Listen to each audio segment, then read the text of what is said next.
nous allons aborder le symposium qui suit.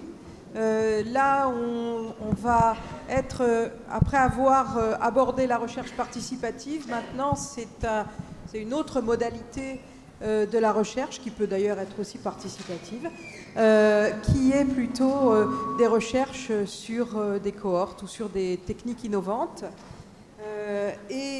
C'est quand même une question très importante, comment rassembler les données en grand nombre, comment vérifier l'efficacité d'une méthode ou la bonne tolérance.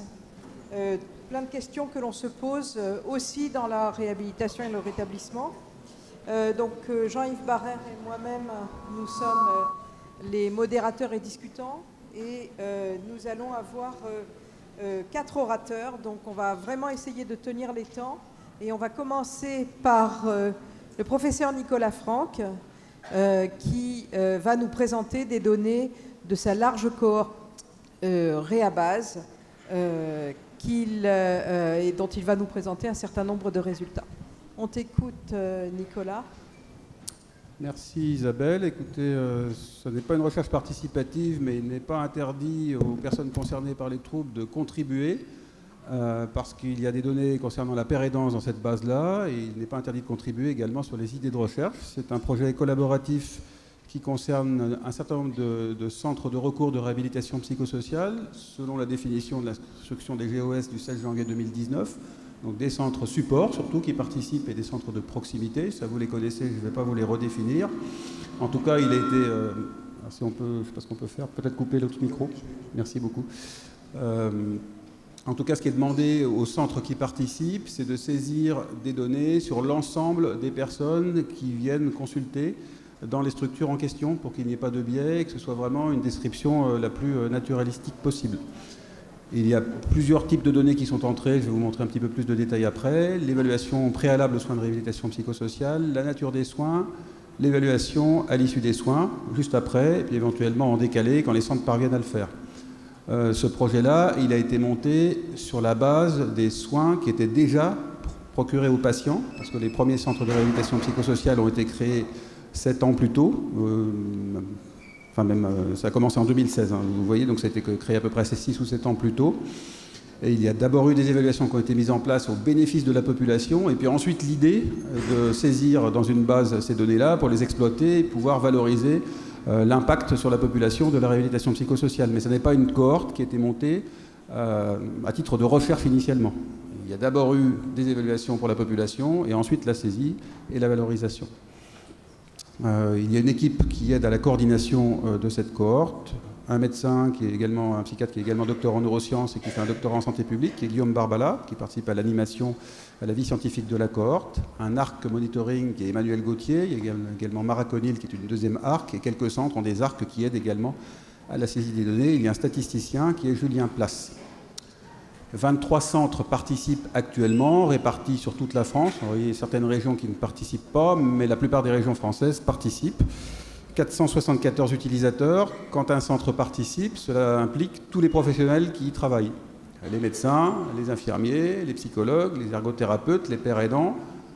Tous les professionnels saisissent l'activité qui les concerne, et les données d'évaluation qui les concernent. Ça, c'est très important, parce que si on décide de s'engager dedans, si votre centre décide de s'engager dedans, ça veut dire qu'il faut que tout le monde s'y mette. C'est un projet qui implique toute l'équipe. Quelques centres vont nous rejoindre en 2022, ce n'est pas terminé, en particulier un à Dijon, un autre à Lille, un à Limoux en Occitanie, puis il y en a un quatrième dont j'ai oublié où il était, mais peut-être ça me reviendra.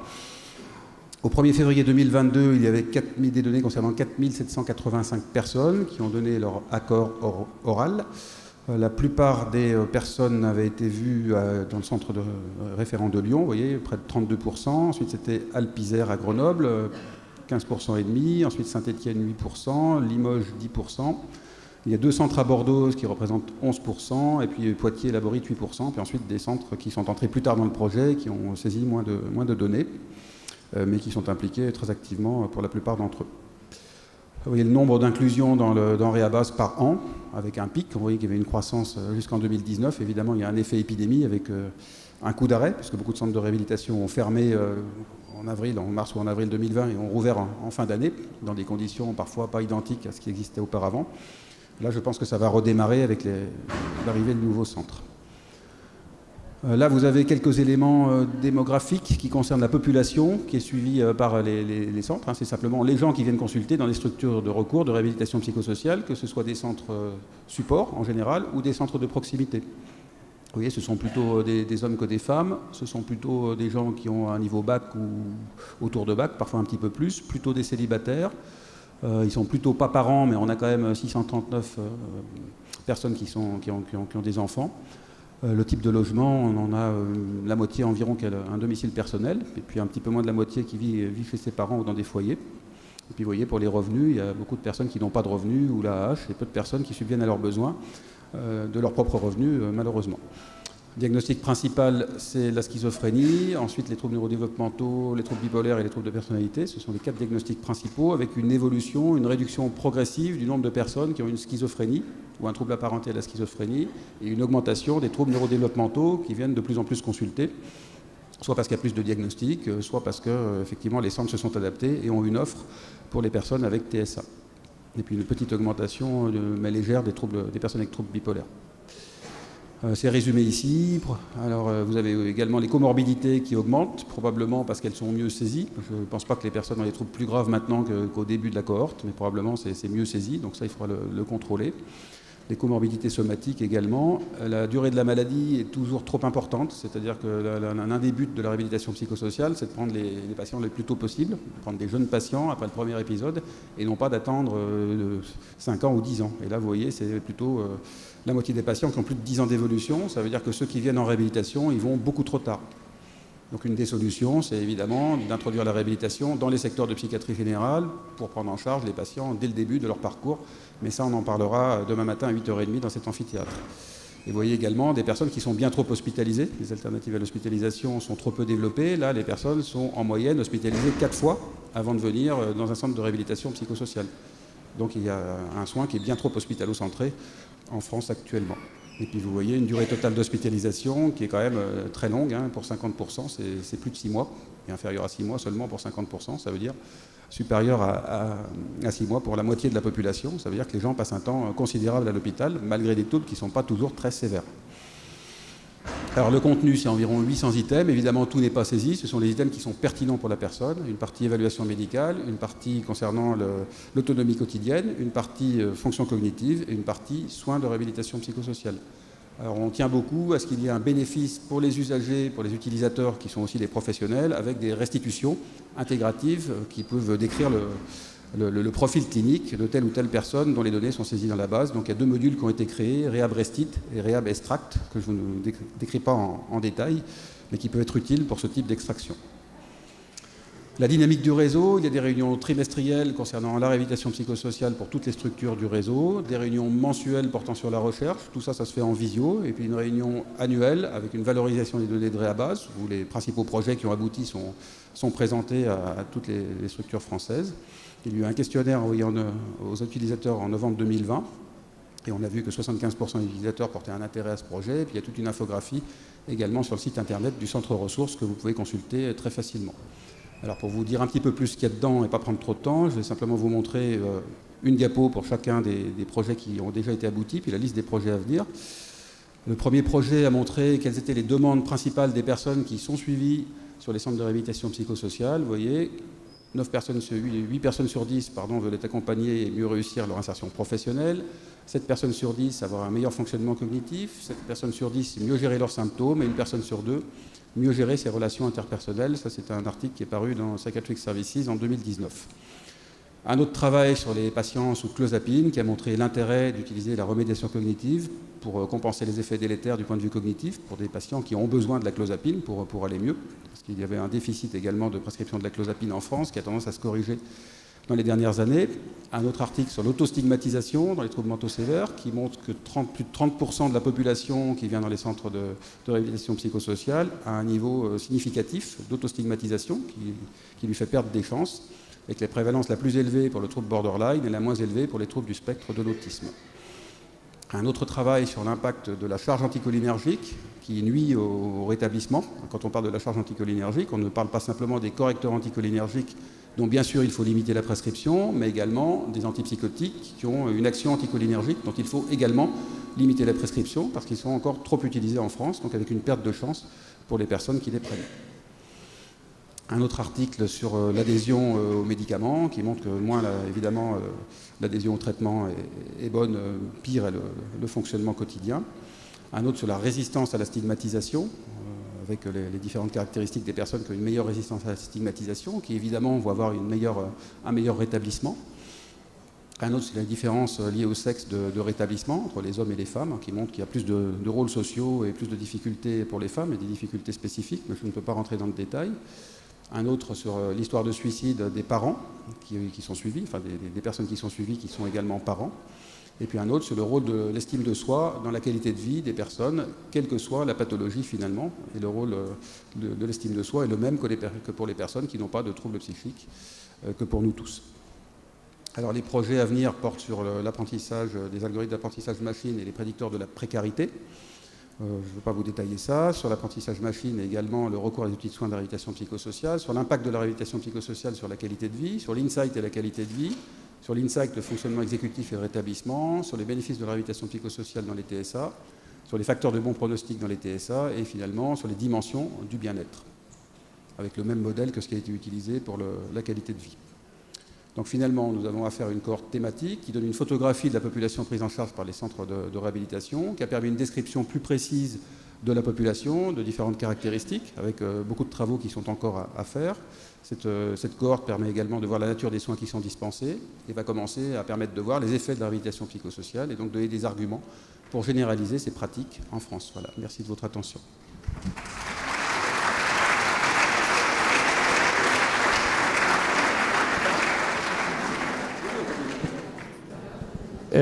Juste une question un peu précise. D'abord, ce travail sur les cohortes est très important parce qu'on a assez peu de données, on a un mal fou à intégrer la question de la santé mentale dans les enquêtes nationales, par exemple, comme tu le sais, notamment il y a l'enquête autonomie où on est en train de travailler au niveau de la conception et d'autres enquêtes, ES, etc. Et ces cohortes est intéressant. Alors j'avais une question, moi, c'est que donc c'est une cohorte construite avec un ensemble de réseaux, donc il y a une sorte de questionnaire commun, partagé, discuté, etc. Et pourtant tu as cité des approches très singulières. Bon, les besoins, je suppose que ça peut être en lien avec le questionnaire de départ, mais sur l'autostigmatisation, l'adhésion aux médicaments, le rôle de l'estime de soi, etc. Est-ce que il y a une dynamique du réseau qui revient et qui réintègre des questions particulières au fur et à mesure de la cohorte, ou est-ce qu'il y a une approche de départ avec un certain nombre d'items et que vous exploitez ces éléments-là? En fait, l'approche de départ était vraiment extrêmement descriptive, avec un nombre d'items tout à fait considérable. Vous avez vu 800 items, ça s'est fait par concertation entre les équipes des 3 premiers centres de réhabilitation psychosociale, qui étaient en Auvergne-Rhône-Alpes, ce qui a permis de choisir les échelles et les outils de test qui allaient être utilisés. Et puis si tu veux, ce qu'il faut, c'est distinguer ce qui est fait au départ, ce qui est saisi par les équipes. En fait, tout le monde participe à la saisie, on l'a dit, c'est extrêmement large. Et puis après, tu as ceux qui peuvent se saisir des données, les exploiter et les valoriser. Ça, c'est une deuxième étape. Et les thématiques surgissent en fonction des intérêts du moment. Donc tu as vu qu'il y a eu un gros travail de Julien Dubroc qui a fait une thèse sur l'autostigmatisation, qui va communiquer juste après. Et évidemment, il y a eu beaucoup de travail sur l'autostigmatisation. Hélène Verdoux, qui s'intéresse particulièrement aux prescriptions médicamenteuses, il y a eu beaucoup de travail sur les prescriptions médicamenteuses. Ça, c'est l'intérêt des personnes qui sont susceptibles d'exploiter les données à un moment donné. Puis c'est aussi l'état de la saisie à un moment donné. C'est-à-dire que c'est bien plus facile d'avoir des données concernant la description de la population à l'entrée dans le dispositif que des données de soins ou des données de réévaluation. Parce que les équipes ont du mal à réévaluer, simplement parce que les personnes ne viennent pas quand on les convoque pour une réévaluation. Et en fait, pour donner du sens au rendez-vous pour la réévaluation, il faut que la personne ait un intérêt pour elle-même. C'est-à-dire qu'il faut caler ça sur la fin d'une prise en charge pour que la personne puisse voir quel bénéfice ça lui a apporté immédiatement. Et donc tout ça, c'est pas encore complètement rodé, même après 6 ans de projet. Hein. Merci. Bien, on va sinon laisser du temps pour la discussion générale. Et maintenant, Fabrice Bernat, va nous présenter les données des 10 ans du réseau national des centres experts fondamentaux schizophrénie. Bien. Merci Isabelle et bonjour à tous. Merci aux organisateurs de cette journée d'avoir retenu cette présentation. Donc, je vais essayer de vous faire un petit résumé aussi des 10 ans de la Fondation Fondamentale, qui est un des partenaires importants en santé mentale, et plus spécifiquement des centres experts schizophrénie. J'ai le plaisir de coordonner ce réseau avec le professeur Franck Chouroff de Créteil. Alors pour vous rappeler un peu l'histoire, ce réseau des centres experts fondamentaux est né en 2007 à l'initiative au départ du ministère de la Recherche, mais avec un projet qui n'était pas uniquement axé sur la recherche, qui incluait une forte dimension de soins, puisque le but était de contribuer à améliorer donc, la prise en charge des patients, favoriser le repérage de situations cliniques non encore diagnostiquées, apporter des éléments de recours et d'expertise pour des cas cliniques complexes. Et donc c'est comme ça que cette cohorte des centres experts schizophrénie, puis dans d'autres domaines, a vu le jour. En quoi ça consiste concrètement? Ça consiste en une visite, donc c'est une consultation de recours et d'expertise. Les patients qui nous sont adressés pour avis diagnostic, avis thérapeutique, sont vus dans une première consultation de dépistage, et ensuite il y a un bilan standardisé qui est réalisé au cours d'une journée avec un entretien de restitution et puis un suivi qui peut se prolonger sur plusieurs années. Alors aujourd'hui, le réseau des centres experts, c'est 52 centres experts sur l'ensemble du territoire français. Comme je vous le disais, la schizophrénie fait partie de ces réseaux. Ce n'est pas le premier. Le premier était un réseau plutôt axé sur les centres bipolaires. Et puis il y a deux autres réseaux qui ont rejoint la Fondation ensuite. C'est le réseau des troubles du spectre de l'autisme sans déficience intellectuelle et puis les dépressions résistantes. Donc vous voyez là l'ensemble du territoire quasiment qui est couvert. Et aujourd'hui, si on doit faire une sorte de synthèse de ce réseau, c'est plus de 20 000 patients qui ont pu être évalués au cours de ces un peu plus de 10 ans maintenant, avec des diagnostics plus ciblés pour à peu près 6 000 d'entre eux, donc qui ont pu être suivis ensuite sur plusieurs années. La cohorte bipolaire, qui concerne donc les patients avec des troubles bipolaires de l'humeur, fait partie des plus grandes cohortes internationales en fait, des troubles de l'humeur. Et puis, bien sûr, les données qui sont collectées cliniques, mais qui nous servent pour l'élaboration diagnostique, qui nous servent pour l'évaluation des patients, eh bien, entrent dans une base que l'on peut aussi valoriser en termes de recherche. Une nouveauté, c'est que le réseau schizophrénie, donc des centres experts schizophrénie, s'est marié avec le réseau de l'Institut de psychiatrie, notamment le réseau du RHU. C'est tout récent, ça date de cette année, pour former un réseau qu'on appelle FCRIN. Donc c'est une structure de recherche qui va pouvoir être le support de différents types de recherche, dont la recherche participative. Et je cherche à attraper du regard Tim Gressen, qui m'a dit tout à l'heure qu'il préparait ses tomates pour cette présentation. Donc non, la recherche participative a aussi sa place dans cet ensemble, et qui est coordonnée par le professeur Lorca et le professeur Jardry. L'intérêt de ce réseau, c'est de couvrir l'ensemble du spectre des troubles psychotiques, allant des sujets à haut risque de développer la psychose aux patients avec une schizophrénie établie, puisque le réseau des centres experts schizophrénie est plus focalisé sur la schizophrénie déjà débutée. Quelques éléments un peu de résultats de ce réseau, et je vais vous en présenter que quelques-uns puisque les publications sont nombreuses. C'est vrai que sur le réseau de la schizophrénie, il y a plus de 50 publications qui sont à peu près sorties depuis le début. Mais juste pour vous dire qu'il y a un avant-après passage au centre expert, que ce soit côté schizophrénie ou côté troubles bipolaires, puisque le nombre de jours d'hospitalisation dans l'année qui précède l'évaluation, dans l'année de l'évaluation et dans l'année qui suit, eh bien, réduit dans les deux pathologies. Et vous savez qu'un des coûts les plus importants sociétal des maladies mentales est lié à l'hospitalisation. Eh bien, en réduisant la durée d'hospitalisation, eh bien, on contribue à réduire aussi les dépenses et le coût pour la société des troubles mentaux. Et on peut penser justement que cette réduction est directement liée aux conseils thérapeutiques et plus généraux qui ont pu être formulés suite à cette évaluation. Ce n'est pas seulement donc, des données économiques qui peuvent nous intéresser. La satisfaction des patients et des praticiens a été aussi évaluée et montre que du côté des patients comme du côté des praticiens, eh bien, la satisfaction est jugée entre très bonne à excellente pour plus des 2/3, pour à peu près 3/4 d'entre eux. C'est les publications qui émanent de ces grandes bases de données permettent d'éclairer certaines questions cliniques, mais c'est ensuite des questions cliniques que l'on essaie de convertir sous forme de recommandations.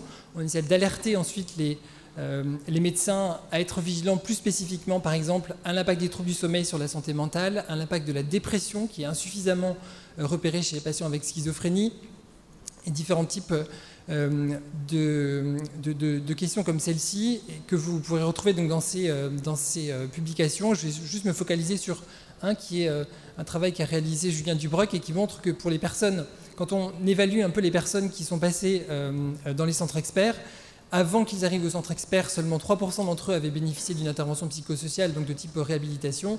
Et après passage au centre expert, eh bien, c'est 35% qui en bénéficient dans l'année qui suit. Donc on voit que ça a un impact aussi sur l'accès à certaines pratiques de soins et sur l'accès à ces soins avec des conséquences doubles, à la fois sur les symptômes de la maladie qui réduisent et la cognition qui s'améliore et le fonctionnement général qui s'améliore. Pour ceux qui sont moins familiers avec la littérature anglo-saxonne, il y a un résumé de nos travaux des 10 ans du Centre Expert qui est accessible dans la revue de l'Encéphale, qui a été publiée il y a quelques années.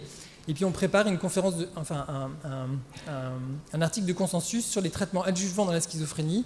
Ces molécules qui ont été essayées parfois de façon un peu anecdotique et dont on ne sait pas trop quoi faire, et certaines qui montrent des éléments d'efficacité, par exemple la N-acétylcystéine, qui est une molécule avec plusieurs types d'actions et dont on peut considérer qu'aujourd'hui elle est insuffisamment préconisée et peut avoir un intérêt justement dans l'accompagnement de certains patients.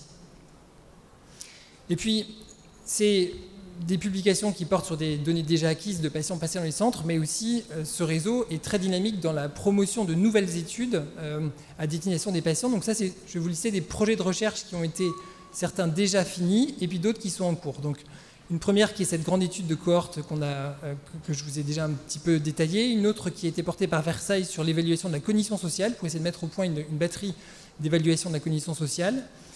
Une étude coefficacité qui est en train de se finir, portée par Montpellier, pour essayer de démontrer que l'utilisation de techniques de remédiation cognitive est coefficace dans la schizophrénie, donc mérite d'être soutenue. D'autres protocoles qui vont débuter très prochainement, notamment un PHRC centré sur la gestion de la fatigue dans la schizophrénie et les troubles du sommeil, dont on sait l'impact en fait sur la symptomatologie ensuite. Un autre porté par Bordeaux sur des traitements immunomodulateurs, et puis un porté par mon collègue et ami Jacques Fouché sur la RTMS personnalisée dans les symptômes négatifs résistants, dont on sait qu'ils sont très impactants. Et donc c'est bien l'infrastructure de ce réseau des centres experts qui permet le recrutement de ces patients avec des symptomatologies très sévères. Et puis c'est pas que sur l'axe clinique, il y a aussi des interventions visant les aidants, comme le programme BREF porté par Romain Rey, ou cette étude portée par Julien Dubroc, l'étude PrEP sur la formation à l'orientation aux soins vers le rétablissement. Et puis, en avant-première, je peux vous parler aussi de 2 autres projets qui sont en cours de soumission et d'évaluation. Et là, ça fait réponse à l'intervention d'une personne concernée tout à l'heure qui disait « mais on ne s'intéresse pas assez finalement à des traitements qui ont peu d'effets secondaires et qui améliorent la tolérance des traitements ». En lien avec cette question-là, il y a une question qu'on ne considère pas suffisamment, c'est est-ce qu'on ne peut pas se permettre de réduire la dose des médicaments et pour qui, quand et comment surtout on doit proposer cette réduction des traitements. Et ça, je pense que c'est une question à laquelle on s'intéresse trop peu en psychiatrie. Puis encore un programme porté par Montpellier sur une étude coefficacité, pareil, d'un traitement par TCC des voix et des hallucinations. Quelques éléments pour vous dire que ce réseau de recherche est très très intégré au niveau international et quand même fait marquant, c'est que la présidente de notre fondation est la première psychiatre à avoir reçu cette année, en 2021, le Grand Prix INSERM 2021. C'est un événement et je pense que c'est une information importante aussi pour notre discipline, puis ça contribue à la faire connaître aussi des milieux scientifiques. Et puis les actions de la Fondation fondamentale, eh bien, ça ne se limite pas à de la recherche, c'est aussi beaucoup d'éléments, et à la clinique, mais ça inclut aussi beaucoup d'éléments de communication. Je vous cite là quelques exemples de grandes actions de communication qui ont été portées par la Fondation récemment. Et pour finir, un petit coup de pub, puisque c'est un livre que je devais vous présenter il y a 2 ans, puis ce congrès donc, avait été annulé en raison de la pandémie. C'est cet ouvrage que nous avons traduit avec mon collègue Jacques Fouché, qui est soutenu aussi par la Fondation fondamentale et la FPBN, et qui présente une vision originale. Pour moi, c'est une des meilleures visions cliniques en réalité de la diversité des psychoses, et qui est donc cette vision portée par l'école de Wernicke-Klaes-Leonard en Allemagne. Pour ceux qui sont intéressés, vous avez les références. Voilà, merci pour votre attention.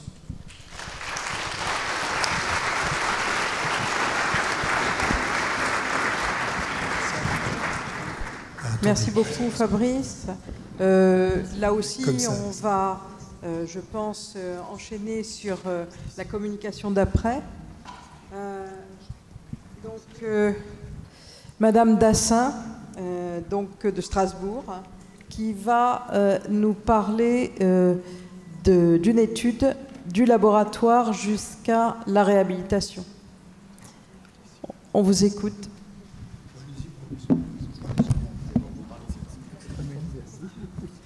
Très bien.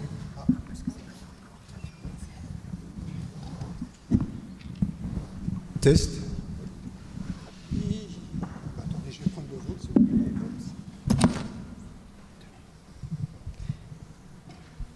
Merci.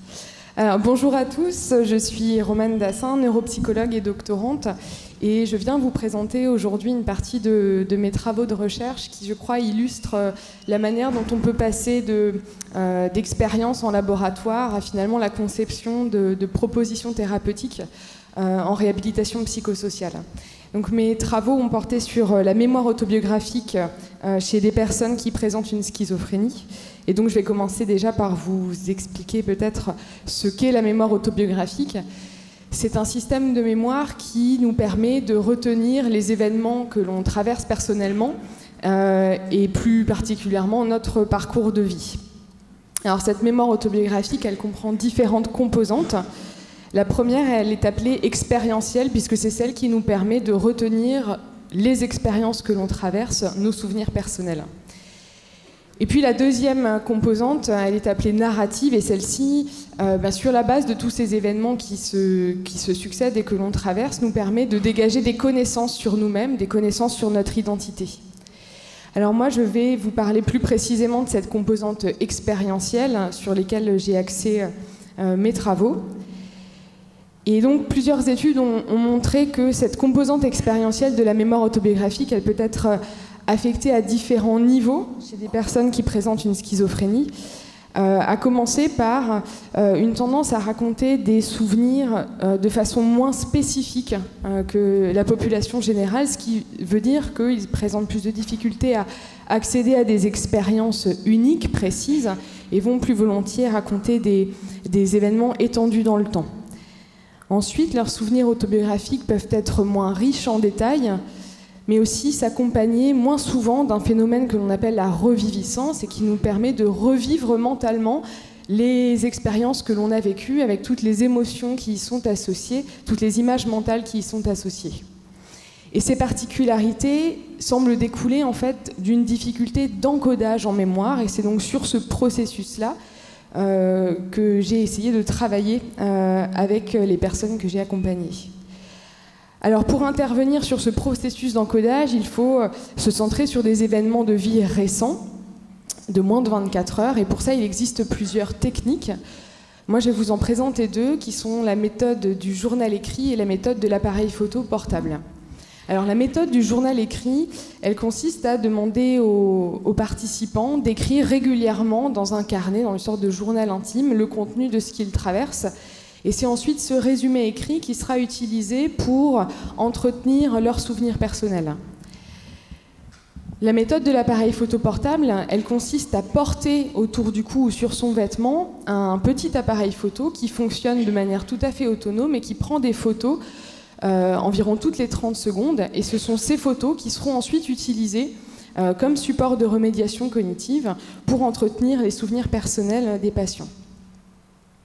Alors la méthode du journal écrit, elle présente plusieurs inconvénients, à commencer par son aspect assez chronophage, qui demande régulièrement à la personne d'écrire le contenu de ce qu'elle traverse à l'écrit, ce qui finalement demande un niveau de motivation assez élevé dont on sait que parfois il peut être difficile à mobiliser chez ces patients. Ensuite, le matériel qui va être utilisé pour soutenir les souvenirs est finalement limité d'emblée à ce que la personne aura pu encoder. Or, c'est exactement la cible thérapeutique qu'on souhaite travailler.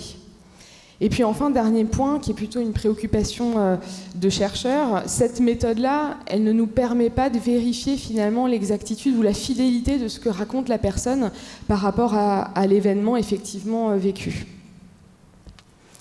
A contrario, la méthode de l'appareil photo portable, elle présente plusieurs avantages, à commencer par son utilisation qui est plus passive, puisque la personne a simplement à porter l'appareil photo qui va fonctionner de manière autonome, ce qui finalement requiert moins de motivation de la part de la personne et ce qui rend son utilisation finalement plus confortable.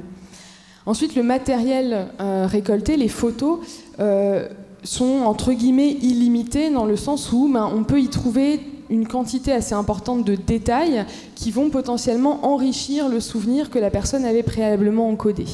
Et puis c'est aussi une méthode qui nous permet à minima de contrôler les informations, en tout cas les informations visualisables.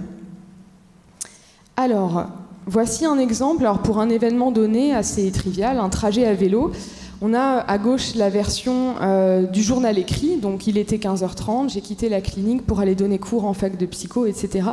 Et puis on a à droite la version de la méthode de l'appareil photo portable qui fait défiler toutes les images qui ont été récoltées par l'appareil photo pendant ce trajet à vélo. Et donc finalement notre question de recherche c'était quelle est l'efficacité de cette méthode-là, de l'appareil photo portable, pour des personnes qui présentent une schizophrénie. Alors on a commencé par une étude assez expérimentale de laboratoire qu'on appelle une étude de preuve de concept qui sert en fait à juste s'assurer d'une part de la faisabilité de ce dispositif, de savoir si les patients s'en saisissent, si c'est adapté, et puis aussi évidemment de l'intérêt que ça peut présenter avant d'engager des personnes dans un véritable programme de remédiation cognitive. Alors dans cette étude, on avait proposé à un groupe de personnes qui présentent une schizophrénie et à un groupe de personnes qui n'en présentent pas de porter un appareil photo pendant 7 heures au cours de plusieurs journées, et à la fin de ces différentes journées, on leur proposait une activité différente. Pour une première condition, on leur proposait de simplement nous raconter le contenu de ce qu'ils avaient vécu dans la journée, sans visualiser les photos. Pour une deuxième condition, cette fois-ci, on leur proposait le visionnage assez passif des images qui avaient été récoltées au cours de la journée. Et puis pour une troisième journée, non seulement on leur proposait de regarder les images, mais en plus on discutait d'événements en faisant un focus sur des événements spécifiques qui s'étaient déroulés. Et puis ensuite, tous ces participants, on les revoyait 2 semaines plus tard, et à ce moment-là, on leur demandait de nous raconter des souvenirs issus de ces différentes journées pour voir dans quelle mesure est-ce qu'ils se souvenaient de ce qu'ils avaient vécu à ce moment-là en fonction des méthodes qu'on avait employées. Alors, on a commencé par mesurer la quantité de détails, la richesse en détails qui était contenue dans leurs souvenirs personnels, dont voici les résultats. Alors, ce qui nous a intéressés dans ces résultats-là, c'est qu'on voit effectivement une différence, en tout cas dans la quantité de détails qui est racontée par les participants, entre nos différentes méthodes utilisées, à savoir que les souvenirs étaient plus détaillés en conditions visuelles indicées. Mais en plus, dans cette condition-là, finalement, la quantité de détails entre nos deux groupes était équivalente. Donc on voit bien qu'il y a un intérêt finalement à visionner ces images, que ça permet d'enrichir la quantité de détails qui est retenue par les personnes. En revanche, lorsqu'on leur a demandé leur avis, lorsqu'on leur a demandé d'évaluer eux-mêmes la qualité de leurs souvenirs, là finalement, on n'observe plus de différence entre nos différentes méthodes, ce qui signifie que le bénéfice que nous on observe au niveau de la quantité de détails, finalement ne semblait pas être perçu par les participants eux-mêmes. Et donc on s'est un peu interrogé au sujet de ces résultats et on a analysé les limites finalement de cette première étude assez expérimentale, à commencer par le fait que c'est une étude dans laquelle on a comparé des groupes, donc des moyennes, ce qui finalement nous a peut-être empêché d'accéder à la variabilité interindividuelle entre les personnes. Ensuite, dans cette étude, on n'a pas vraiment investigué si les participants avaient, oui ou non, une plainte concernant leur mémoire autobiographique. Et on peut raisonnablement penser que lorsqu'on ne présente pas de plainte par rapport à sa mémoire, qu'on ne présente pas de difficulté par rapport à la mémoire, eh bien on repère peut-être moins facilement les effets d'une méthode ou d'une autre. Ensuite, on leur avait proposé là de porter l'appareil photo pendant 7 heures, ce qui, au final, nous a fait récolter des événements assez routiniers. Et donc, on peut penser aussi que l'aspect routinier de ces événements a fait en sorte que 2 semaines plus tard, finalement, les participants évaluaient tous ces événements de la même manière. Et puis enfin, on a testé chacune des méthodes sur une seule journée, ce qui peut paraître un peu léger et certainement insuffisant. Ce qui nous a amené à donc concevoir une deuxième étude, cette fois-ci une étude de cas multiples, avec l'idée de concevoir vraiment une intervention de réhabilitation psychosociale. Donc une étude de cas multiples, c'est une étude qu'on propose de façon individualisée, en essayant de proposer quelque chose pour le coup de très sur mesure pour les participants. On l'a proposé uniquement à des personnes qui effectivement se plaignaient de la manière dont ils se souvenaient de leurs expériences personnelles, de façon à bien sûr que ça ait un sens, et puis aussi pour augmenter leur niveau de motivation intrinsèque pour travailler cette mémoire autobiographique. Dans cette deuxième étude, cette fois-ci, ce sont les patients qui ont choisi les moments dans lesquels ils voulaient porter l'appareil photo, de manière à récolter des événements dont ils souhaitaient véritablement se souvenir, et notamment pour leur donner une part active dans le protocole, et puis pour développer aussi leur autonomie et leur pouvoir de décision. Et puis ensuite, on a testé la méthode de l'appareil photo, cette fois-ci, avec une pratique intensive et un suivi à très long terme, jusqu'à 1 an de distance des événements vécus, pour voir si les effets qu'on observe sont bien pérennes ou non.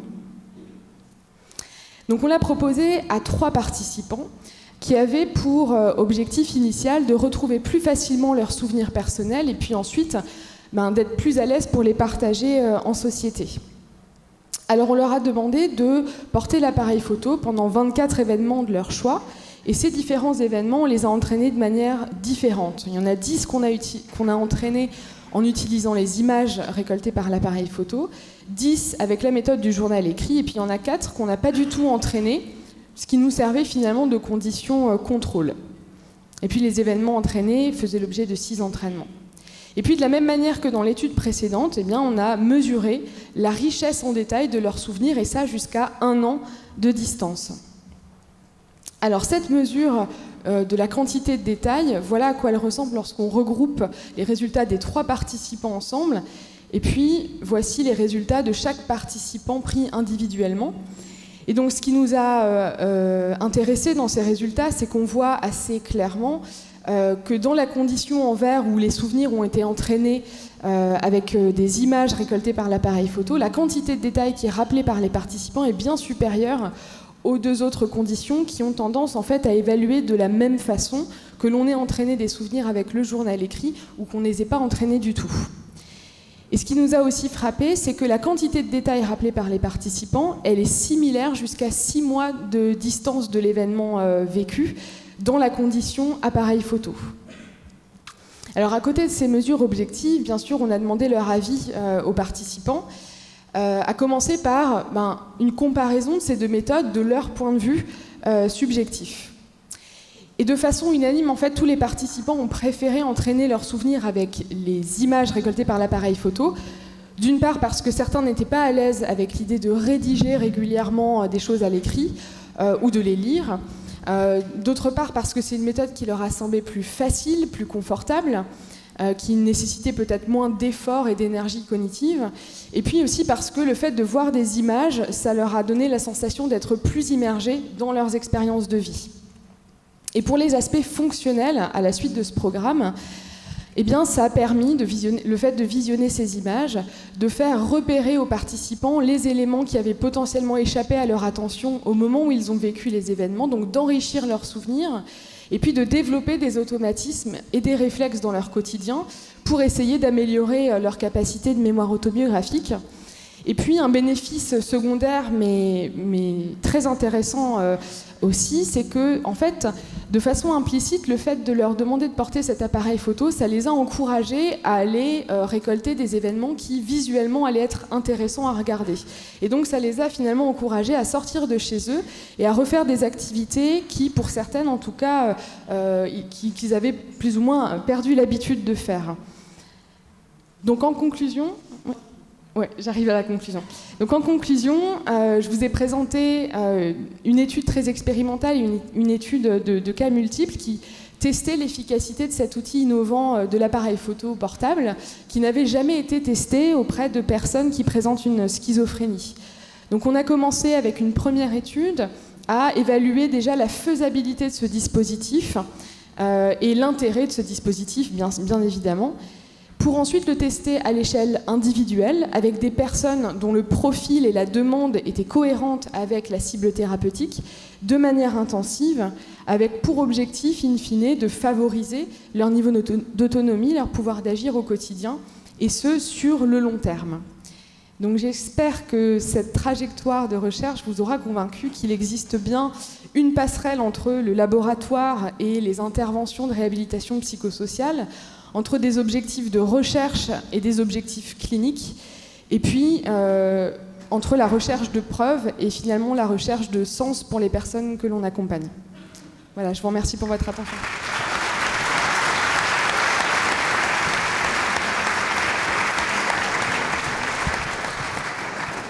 Merci pour cette très intéressante et très innovante technique. On va maintenant appeler... Ah bah il est déjà là.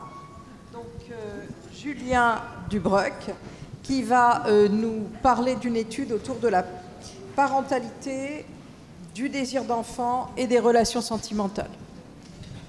Tout un programme.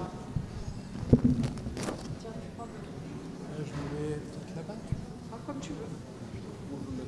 Allez-y là-bas avec ce micro-là. Il y a la télécommande là-bas. Ah oui, on peut aller jusqu'au bout avec ça, je sais pas. Allez-y, je vous suis. Je peux pas vous... Ah bah sinon il y a un micro là. Vous parlez bien de... Et le pointeur, il est... Bonjour à tous, merci beaucoup pour cette invitation à vous parler d'un sujet qui est super intéressant, donc c'est relations sentimentales, désir d'enfant et le soutien à la parentalité. Alors forcément un certain degré de redondance avec le symposium parentalité handicap psychique qui était juste avant, donc on essaiera de limiter au maximum. Et en plus en termes de timing, alors Nicolas et Fabrice m'ayant fait l'amitié de citer beaucoup de mes articles, en fait, il y a certaines diapositives sur lesquelles je pourrais passer beaucoup plus vite, je les en remercie. Un petit clin d'œil aux nombreux collègues aussi grenoblois et stéphanois qui sont dans l'amphithéâtre et qui sont présents au congrès et dont beaucoup ont pu aussi du coup contribuer aux différentes réflexions. Donc déjà, première question qu'on se pose, nouvelle thématique, nouveaux besoins. Oui, est-ce que c'est vraiment nouveau finalement ? C'est ça la grande question. Et en fait, c'est pas si nouveau que ça, parce que quand on regarde du coup dans la littérature, que ce soit sur les relations sentimentales, Lieberman proposait à la fin des années 90 un programme d'entraînement aux habiletés sociales sur ça, qui est certes pas très moderne et qui présente d'autres types de difficultés, mais qui a le mérite d'exister. Pour la parentalité, c'est à peu près pareil. Nos collègues américains, canadiens et du coup australiens proposent depuis de nombreuses années, la fin des années 90, des interventions, mais qui par contre sont centrées uniquement sur les parents en période postnatale, et ce qui pose la question des 1000 premiers jours, qui est pourtant une période clé pour le développement de l'enfant. Un autre point, c'est qu'en fait, avoir une vie sentimentale, se marier, fonder une famille, c'est un droit fondamental qui est inscrit dans la Convention de l'ONU. Et ça, c'est un point qui est assez capital à prendre en compte, parce que c'est un droit qui implique certes, dans le cas de la parentalité, un certain nombre de devoirs, mais c'est un droit. C'est également des points qui sont centraux pour les personnes dans leur processus de rétablissement, mais qu'en fait, finalement, on n'aborde pas ou jamais, ou encore beaucoup trop rarement, avec une offre limitée de soins et services dans ce domaine. Par exemple, sur les relations intimes, l'équipe de Tania, qui, si elle est dans la salle, je salue, a pu proposer depuis plusieurs années un travail pour caractériser un peu les besoins, et l'intervention à deux, c'est mieux, dont j'imagine elle parlera également demain. Mais c'est vrai qu'effectivement, c'est des sujets qui n'avaient pas reçu l'attention qu'ils méritaient. Donc ça contribue au processus de rétablissement, dans le sens où ça redonne espoir, et ça constitue une motivation pour se rétablir, mais pour ça, encore faut-il y accéder. Si on prend la cohorte Réabase, mais c'est à peu près pareil dans la cohorte des centres schizophrénie, la proportion de personnes vivant actuellement en couple, elle est à peu près à 10-15%. La proportion de personnes qui sont parents, elle est entre 15% dans la schizophrénie à 36% dans le trouble bipolaire. Donc encore faut-il pouvoir y accéder, et encore faut-il que ce soit riche de sens. Si c'est une succession d'échecs, s'il y a des violences conjugales, s'il y a des interruptions dans le rôle parental ou des pertes de garde, c'est pas riche de sens, et ça peut avoir des effets négatifs sur la santé mentale. L'exemple de l'article que citait Nicolas sur du coup, les parents dans la cohorte Réabase avec un risque suicidaire qui est augmenté. Donc ça, Nicolas en a parlé, donc je passe aussi très très rapidement. Le point qui nous a incité aussi à poser l'hypothèse que ça pouvait être lié à des expériences négatives de vie, c'est que le phénomène qu'on observait, que Nicolas décrivait, en fait était beaucoup plus marqué chez les personnes de plus de 40 ans. Et ça, du coup, on se posait un petit peu cette question-là, et aussi de pouvoir proposer aux personnes des choses aux différentes étapes de leur vie. C'est bien de s'intéresser aux relations sentimentales chez les jeunes, c'est bien de s'intéresser au désir d'enfant, à la périnatalité, à la parentalité, mais c'est aussi important de pouvoir voir comment on fait sens de différentes expériences de vie, positives comme négatives, qu'il s'agisse du coup dans le domaine des relations sentimentales, mais aussi dans le domaine du rôle parental avec la question du réinvestissement. Alors la vie affective, quels besoins pour quelles interventions? L'équipe de Tania a beaucoup travaillé sur le sujet. Quelques éléments en fait qui sont issus d'une analyse qualitative de 5 focus group, professionnels comme personnes concernées. Alors c'est des points qui sont aussi retrouvés dans les différents articles de l'équipe de Tania, donc sur le rétablissement, avec l'idée aussi d'une relation qui soit égale, qui soit réciproque, pas d'infirmier-patient, et qui corresponde à ses valeurs, des facteurs contextuels, parce que pour pouvoir avoir une vie affective, mais encore faut-il avoir une vie sociale, la possibilité de rencontrer des gens en dehors d'une institution, une santé stable, une situation qui soit relativement stable, la question des dysfonctions sexuelles relatives à la maladie ou au traitement. La stigmatisation, c'est un domaine qui est très stigmatisé, avec environ 1/3 d'expérience de stigmatisation, mais par contre 2/3 d'anticipation de la stigmatisation dans l'idée de pouvoir avoir des relations sentimentales, et qui va poser la question de est-ce que pour être mieux compris par mon partenaire, je vais privilégier et rechercher les relations avec des personnes qui présentent aussi un trouble et qui pourront mieux me comprendre, avec le risque que si on est tous les deux malades en même temps, bah, qu'est-ce qui se passe? Ou est-ce que je vais m'exposer à aller rencontrer d'autres types de personnes? Des craintes qui sont sur le décryptage des signaux sociaux de séduction, sur les conséquences aussi de la maladie sur la relation, et sur le compromis entre les besoins d'une personne et de son partenaire. J'avais un monsieur qui me disait... Ben moi, en fait, je voudrais expliquer à ma partenaire que quand, en fait, elle me dit que je l'écoute pas, ben c'est pas tout le temps vrai. Des fois, oui, c'est vrai, je l'écoute pas. Mais des fois, c'est juste que j'ai du mal à me concentrer et que j'arrive pas à focaliser mon attention. La question de la divulgation, à quel moment? Est-ce que ça va être au tout début d'une relation? Comment? À qui? Jusqu'où? À la belle famille? Aux proches du partenaire ou de la partenaire? Comment?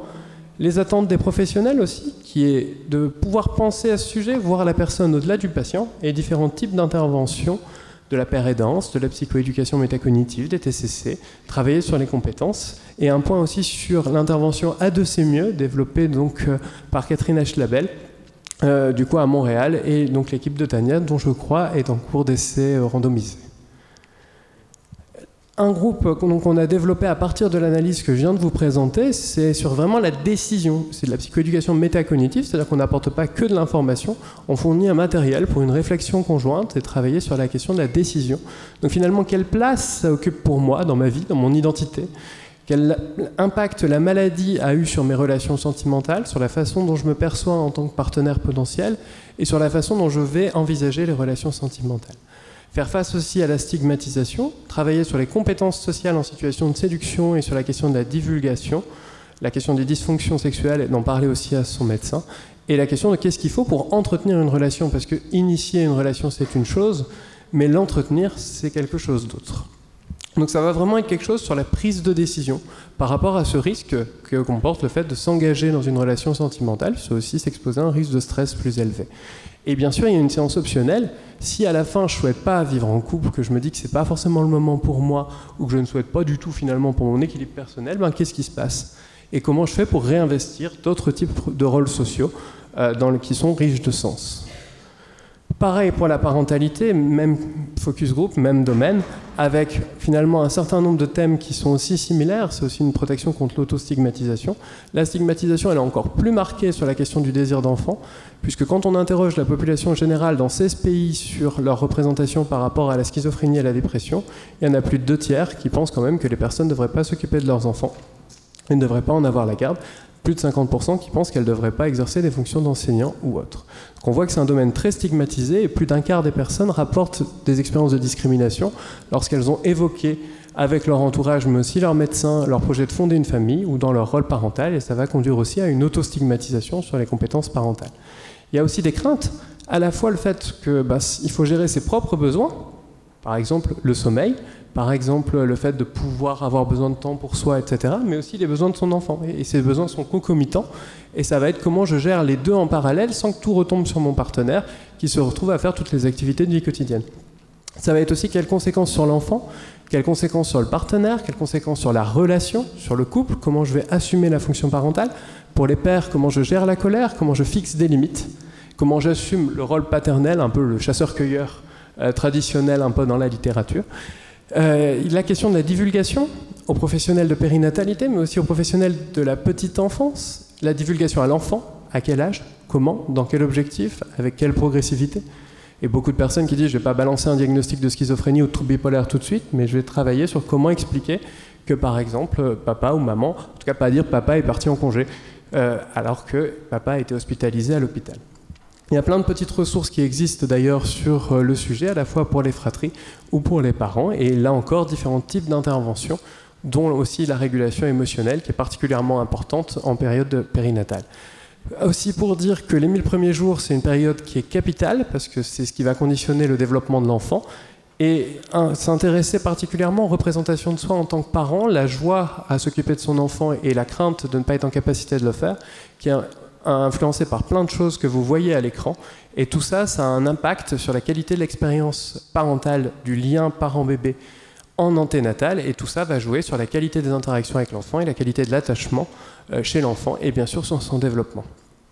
Un point qu'on a eu le plaisir de travailler aussi avec Tania, c'est la révision de la CASIC sur le désir d'enfant, avec l'idée déjà de poser la question de manière systématique en réhabilitation psychosociale, d'envisager avec la personne ce qui pourrait l'aider, les obstacles, les défis, la première stratégie à mettre en place, un certain nombre de questions, et surtout, est-ce que la personne a comme objectif de bien planifier la venue d'un enfant et dans quelle mesure elle pense avoir besoin d'aide. Pareil donc sur la question de la psychoéducation métacognitive, sur le fait de redevenir parent, devenir ou redevenir parent lorsqu'on a un trouble psychique sévère, qu'est-ce que ça représente pour moi? La question de l'impact de la maladie sur la façon dont la personne se percevait, son projet de parentalité, la façon dont elle se perçoit en tant que parent et comment elle se projette dans l'accueil de l'enfant et dans l'interaction avec son enfant et la capacité à pouvoir interagir avec lui.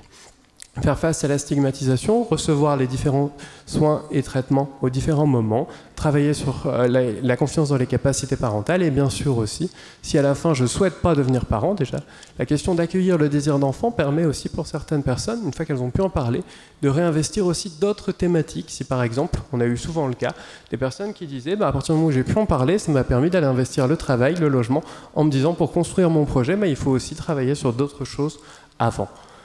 On parle aussi donc des jeunes parents, mais pour les parents d'enfants plus âgés et ceux qui du coup auraient aussi perdu à un moment la garde de leur enfant, comment réinvestir ou renforcer l'investissement dans le rôle parental. Et c'est vrai que la parentalité implique de prêter donc attention de façon simultanée aux besoins qu'on peut avoir et à ceux de son enfant. Et il faut aussi pouvoir faire sens d'éventuelles interruptions dans le rôle parental pour les mamans.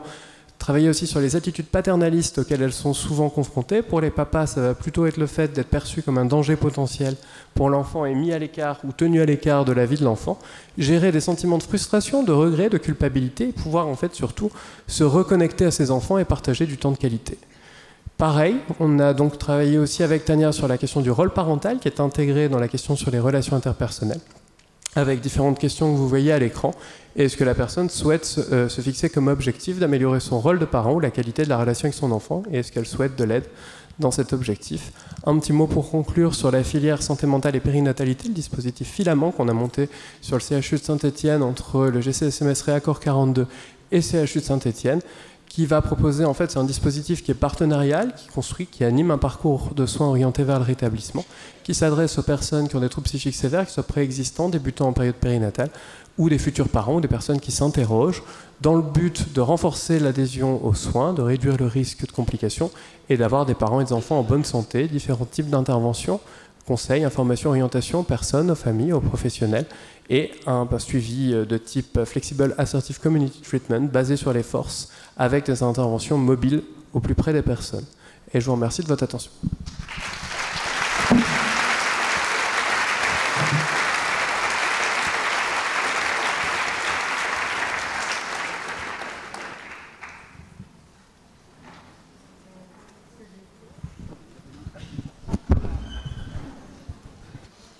Merci beaucoup, Julien. Est-ce qu'il y a des questions dans la salle? Moi, je vais lancer. Donc, du coup, première question pour Nicolas. Est-ce que dans les données de Réabase, vous avez des données en prospectif sur combien de temps, Qu'est-ce que... C'est ce que je disais au début. En fait, on a beaucoup de données d'évaluation initiale. Ça, c'est très facile. Les centres les rentrent très très bien. Après, on a des données sur la nature des soins. Typiquement, les centres doivent rentrer combien de séances de remédiation cognitive, combien de séances de psychoéducation, combien de séances de psychothérapie, etc., etc. Alors là, la qualité de la saisie est un petit peu plus variable, parce qu'effectivement, ça demande, c'est beaucoup plus astreignant. Et puis après, il y a une réévaluation à l'issue de la séquence de soins et à l'issue de chaque séquence de soins. Donc effectivement, on a un certain nombre de données. Mais je voulais dire, une fois qu'ils ont fini leur séquence de soins, de réhabilitation... En théorie, les centres sont censés les réévaluer au bout d'un an, voilà, c'est ça. D'accord. Les faire revenir, mais tu vois, ça a été fait de manière systématique. Les secrétariats qui proposaient aux patients des rendez-vous, il n'y en a aucun qui vient quand tu fais ça. Donc, à l'issue d'une séquence de soins, il n'y a pas de difficulté, je pense, mais par contre, il faut prendre l'habitude de saisir les données. Au bout d'un an, tu envoies une invitation à un patient, mais avec le rappel SMS, tout ce que tu veux, il n'y a personne qui vient. Parce qu'il ne voit plus le sens que ça peut avoir. Donc ça, il faudrait leur expliquer dès le départ qu'il y a une psychoéducation sur l'intérêt de la recherche. C'est-à-dire, pour la collectivité, qu'est-ce qu'on fait pour que, finalement, les soins progressent en France. Mais tant que ce ne sera pas fait comme ça et qu'on n'aura pas motivé tout le monde à revenir au bout d'un an, personne ne viendra. Bah oui, bien sûr. Est-ce qu'il y a des questions dans la salle? Ou Jean-Yves, une question? Une question, madame, là. Ah, pardon, je n'ai pas vu. Parlez très fort, il y a un micro qui arrive.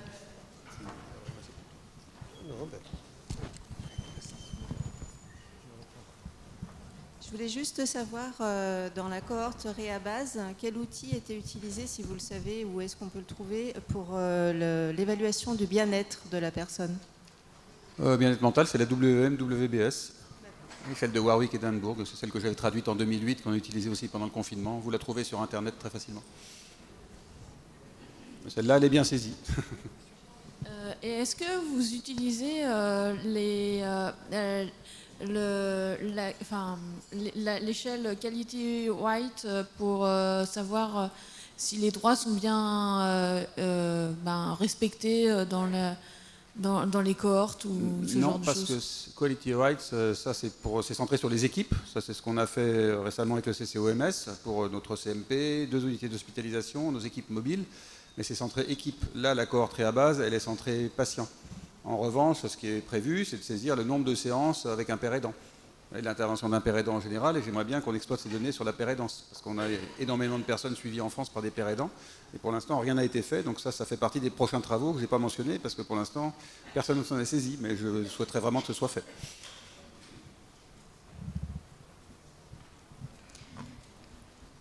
J'avais une question, sinon, pour Fabrice. Dans les questionnaires et les cohortes fondamentales, est-ce qu'il y a une prise en compte de l'environnement? Alors, le premier entretien de dépistage de screening, le plus possible, fait appel à la famille, donc on ne voit pas le patient seul. Donc c'est une façon de répondre à ta question. Et l'autre, c'est qu'on utilise le questionnaire qui a été développé par Versailles, qui permet d'évaluer le handicap fonctionnel, mais qui est évalué par les proches, en fait. D'accord. Oui. Mais du coup, on ne sait pas directement quelle est la richesse de l'environnement de la personne, au niveau des amis, au niveau de l'environnement social, au niveau de la qualité des aidants, etc. Je comprends. Alors ça, quelques équipes ont développé cette approche-là. Je sais qu'à Clermont-Ferrand, ils l'ont. Ça dépend un petit peu des équipes, des personnels qui composent ces équipes, notamment quand des assistants sociaux sont présents, mais ils peuvent avoir cette évaluation plus approfondie, justement, de l'environnement autour du patient. On ne fait pas de façon systématique sur Strasbourg, mais je crois que dans le Grenoble-Clermont, vous êtes plus au fait de ce type de démarche systématique, en fait. Mais ce n'est pas coté dans la base, par contre. Ok. J'ai l'impression qu'il y a une question. Juste une remarque. Je suis une personne concernée, je ne vais pas faire tout le week-end là-dessus.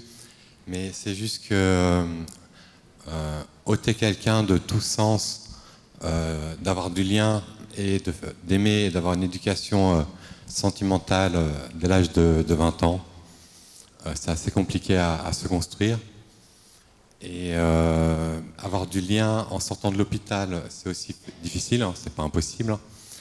Et je sais que c'est pas le débat du sujet, mais si vous êtes vraiment courageux, c'est juste une remarque, hein, mais inoculez-vous de l'aldol ou du fluoxetine pendant 2 ans.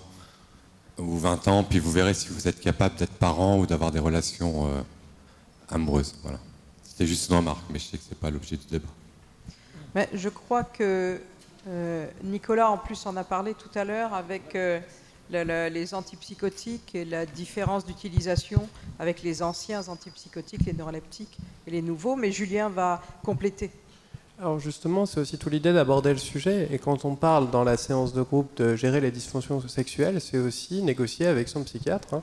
Et Fabrice évoquait tout à l'heure aussi la réduction d'utiliser des antipsychotiques qui ont de moins en moins d'effets secondaires, la question même parfois de la réduction, du nettoyage des ordonnances. Et dans les projets de parentalité, ce qu'on fait tout le temps dans les consultations préconceptionnelles, en fait, on se retrouve à nettoyer plein de molécules qui n'étaient pas forcément utiles et qui étaient restées accumulées au cours du temps. Et parfois, c'est aussi l'occasion d'en rediscuter et de rediscuter avec le psychiatre et de diminuer certains éléments et de pouvoir aborder ça. Parce qu'on a fait une étude, j'ai dirigé 2 internes sur la question de qu'est-ce qui bloquait du côté du psychiatre comme du côté de la personne concernée pour parler des dysfonctions sexuelles. Les 2 avaient peur de gêner leur interlocuteur de façon respective, mais ce qui ressortait, c'est que si la personne était célibataire, que c'était une femme ou qu'elle était plus âgée, eh ben, on n'y pensait même pas. La question qu'elle pourrait avoir envie d'avoir une vie sexuelle et de pouvoir aborder cette question-là. Donc il y a vraiment un besoin aussi de formation et de travailler sur le fait que ça puisse être abordé dès le début. Et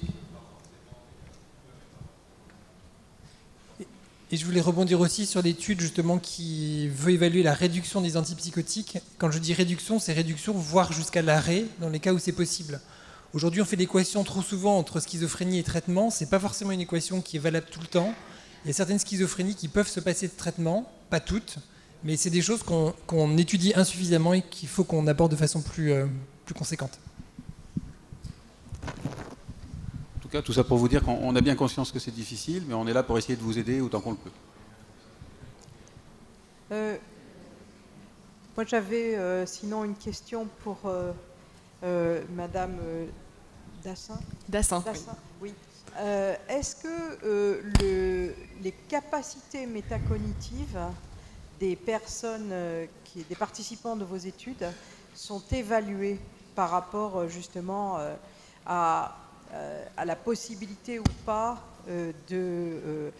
d'avoir des indices de mémoire autobiographique plus ou moins importants? Ouais. Alors c'est vrai que je ne l'ai pas décrit en détail, mais en fait on réalise un ensemble d'évaluations fonctionnelles et d'entretiens, bien sûr, avant de proposer ce type de programme aux participants. Et donc, parmi ces évaluations, on a un bilan cognitif, un ensemble d'échelles qui mesure effectivement la métacognition, mais aussi la qualité de vie, l'estime de soi au départ.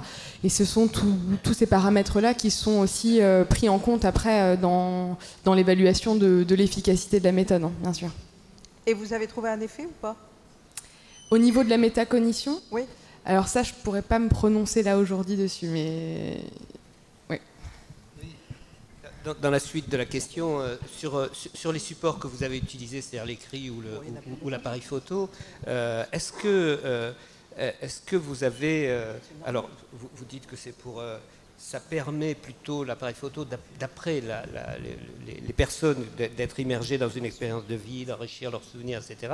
Donc ça fonctionne a priori. Est-ce que vous avez fait une interrogation sur les environnements et l'âge des personnes, c'est-à-dire comme support au niveau de l'appareil photo, dans un monde médiatique de plus en plus important, dans une capacité aussi, puisque vous êtes sur la remédiation cognitive, du passage ou pas par l'écrit et ce que cela signifie, même si c'est plus difficile dans la vie quotidienne que d'être immergé dans des images et de retrouver la mémoire cognitive à partir de ce monde. Voilà, cette interrogation-là autour des oui, bien sûr. Alors, ces travaux de recherche ne veulent pas affirmer que l'appareil photo portable serait la seule méthode exclusive pour entraîner la mémoire autobiographique et que le journal écrit serait à mettre de côté. Bien sûr, en fonction des participants, de leurs affinités personnelles, de leurs habitudes, c'est une méthode qui va plus ou moins fonctionner et qui sera plus ou moins adaptée. Et donc là, les 3 participants qui ont participé à ce programme-là, bien sûr, avaient envie de tester cette méthode, avaient déjà une affinité avec le fait de prendre des photos, de faire des albums photos, ça faisait déjà partie de leurs habitudes personnelles. Donc ça a bien sûr facilité l'adoption de cet outil qui peut effectivement être inadapté pour d'autres profils. Ouais. Oui, Jocelyn Lange, j'avais une question sur la stigmatisation. Vous avez tous et toutes parlé de la stigmatisation des patients qu'on accompagne au quotidien. Et je voulais un peu revenir sur cette notion de stigmatisation, même au travers de nos services de santé mentale et nous, en tant que professionnels du champ de la santé mentale, parce que je crois qu'à l'heure actuelle, on est encore en difficulté sur les services de secteur de pouvoir envisager la réalisation pour les patients qu'on accompagne d'objectifs de vie. Et je pense que la stigmatisation, elle commence déjà par ce que nous on fait et ce qu'on pratique comme soins dans nos services. Et je me demande quand est-ce qu'un jour on aura des pères aidants sur des services d'admission, malgré toute la complexité qui pourrait y avoir, mais pour en fait redonner la vision aux soignants de se dire qu'il y avait encore de la possibilité derrière. Et finalement, c'est pas que le monde extérieur qui stigmatise, c'est aussi nous-mêmes en tant que soignants qui, par notre prisme de vision, stigmatisons aussi. Vous avez complètement raison, le secteur doit se rénover. Venez demain matin à 8h30, vous verrez qu'on a des pères aidants, y compris sur les services d'entrée, ça pose aucun problème si c'est bien préparé. 11 pères aidants dans un pôle. À demain. Oui, je crois que les pères aidants, maintenant, il y en a beaucoup quand même. Sur notre GHU à Paris, on a beaucoup de services qui ont des pères aidants. Nous, on a 2 pères aidants.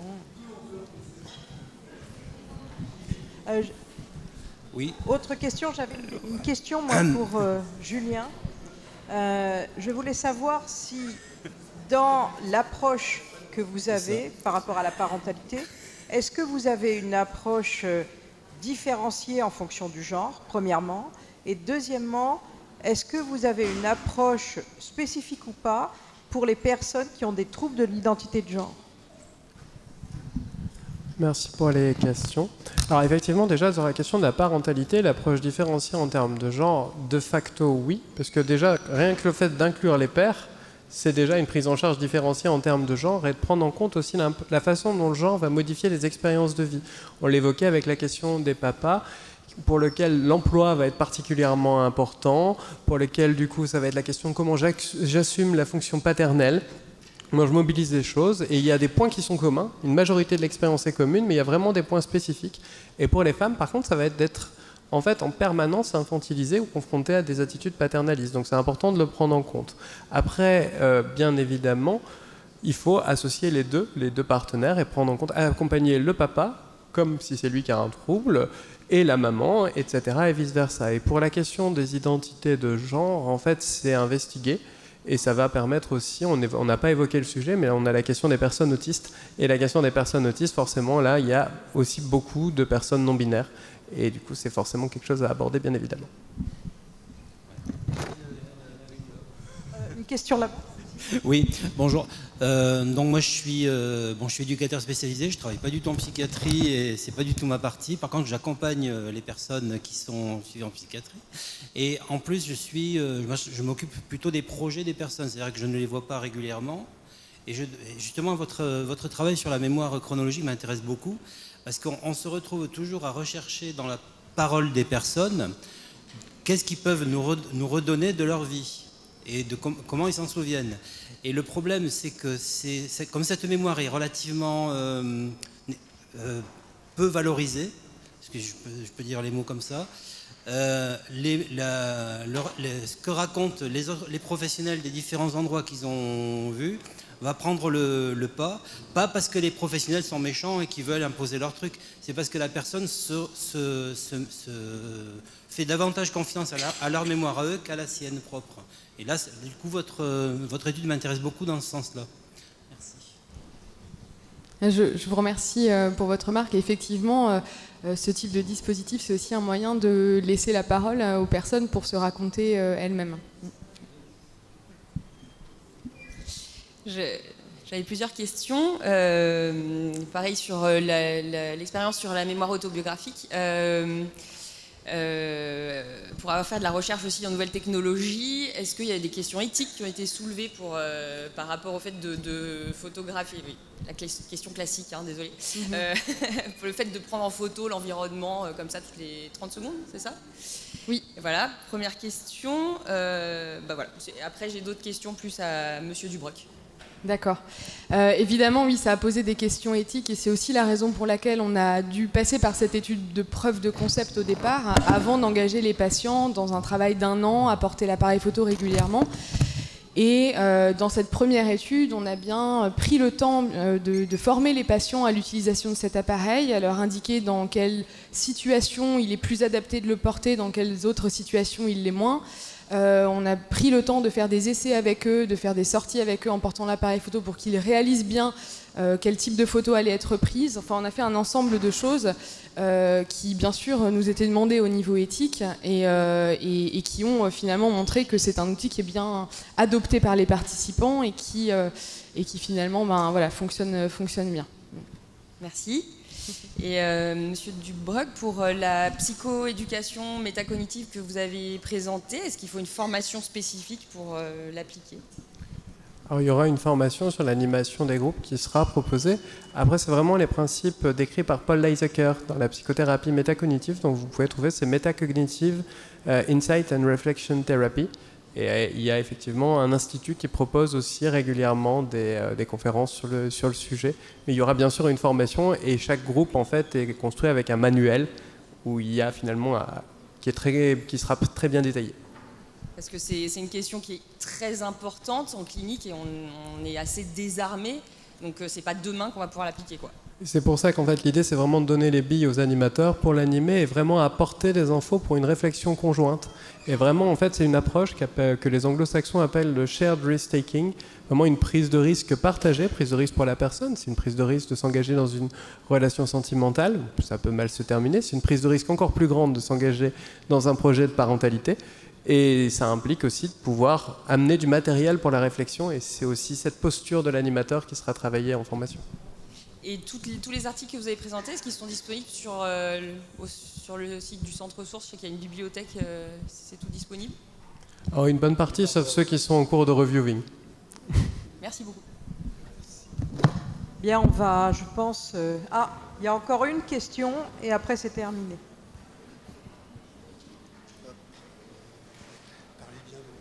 D'accord. Oui, 2 choses par rapport à la sentimentalité, etc. Il faut prendre en compte aussi que peut-être la personne a été violée, et parce qu'elle ne le dit pas forcément, et d'une. Et pour la mémoire, je voulais dire, je sais pas, ma fille, je ne sais pas si elle est schizophrène ou autiste, en tout cas, elle invente des mémoires, enfin elle invente des souvenirs, je veux dire, ou alors elle réinvente, voilà.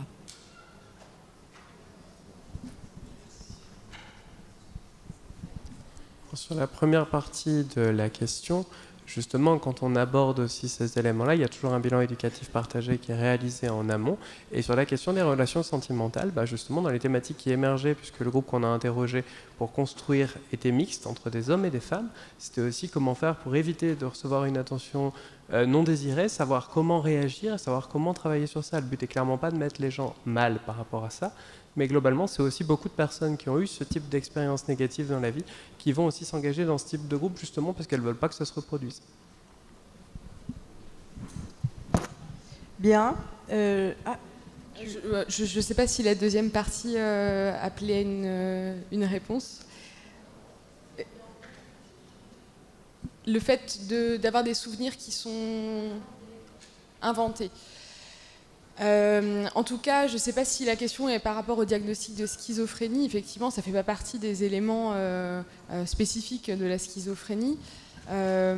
Maintenant, justement, le type d'outils utilisés, les appareils photoportables, nous permet d'avoir un certain contrôle et justement de peut-être raviver un peu la fidélité de ce que la personne va raconter avec l'événement qu'elle a effectivement vécu, et puis aussi d'enrichir en fait son souvenir personnel avec les choses dont elle n'aurait pas forcément pris compte au départ au moment du vécu de l'événement.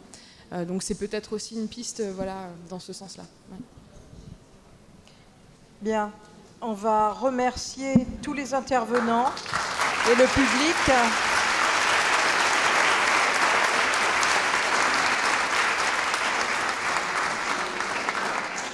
Je crois que le public étant resté quand même nombreux, c'est un indice de la qualité de vos interventions.